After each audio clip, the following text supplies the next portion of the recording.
Ni dia Sifu yang menekan-nekan aku. No. Tengok dia ajak pacak lagi. Ya Allah. Tuhanku. Camera kat belakang tu. Kalau ikut dia, dia takkan lalu jalan yang flat macam ni Dia akan lalu hutan yang tak ada jalan. Perkataan healing. Kalau dia sibuk belakang, hilang.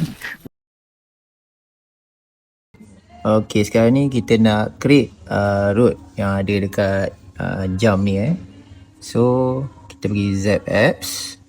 And then kita pergi ke workout. Kat sini ada create road. Okay, kita pergi create road. Kalau nak masuk hutan ke, outdoor running ke, macam sekarang ni kita nak create trail running So, untuk create ni, kita pergi mana? Kita nak pergi ke backyard. Trail run. Yes, so kita akan tekan dekat parking dulu. So kat sini dia kata click on the map again to plan the route. So sekarang ni kita nak ke Mirror Lake. Just klik je kat Mirror Lake. So dia akan createkan the course road with the elevation. And then second kita nak pergi ke Bukit Sapu Tangan kat sini. So tekan je. Dia akan create up dan berapa ketinggian tu semualah. Dan kalau nak patah balik, simple je.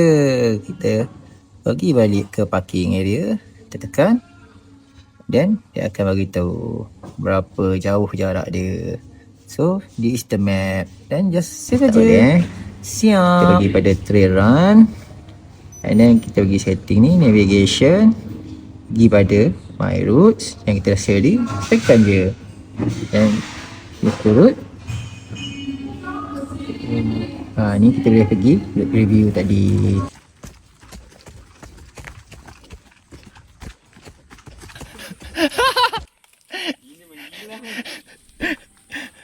Kita menuju ke Tasik Cermin. Macam nak mampus aku rasa.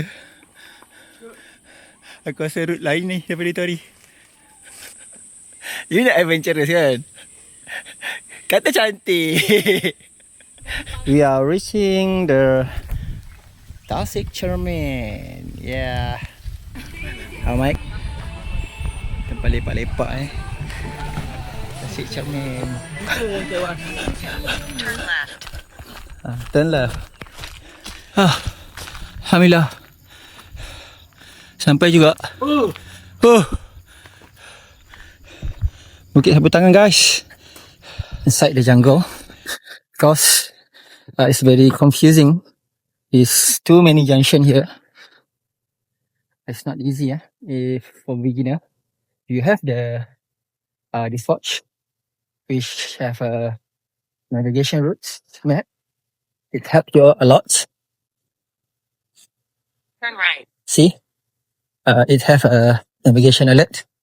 6.5 kilo. Kita dekat pintu masuk Shah Alam. Pintu F. Shah Alam Community Forest. Berjaya. Ini kali ketiga berturut-turut daripada last week aku masuk.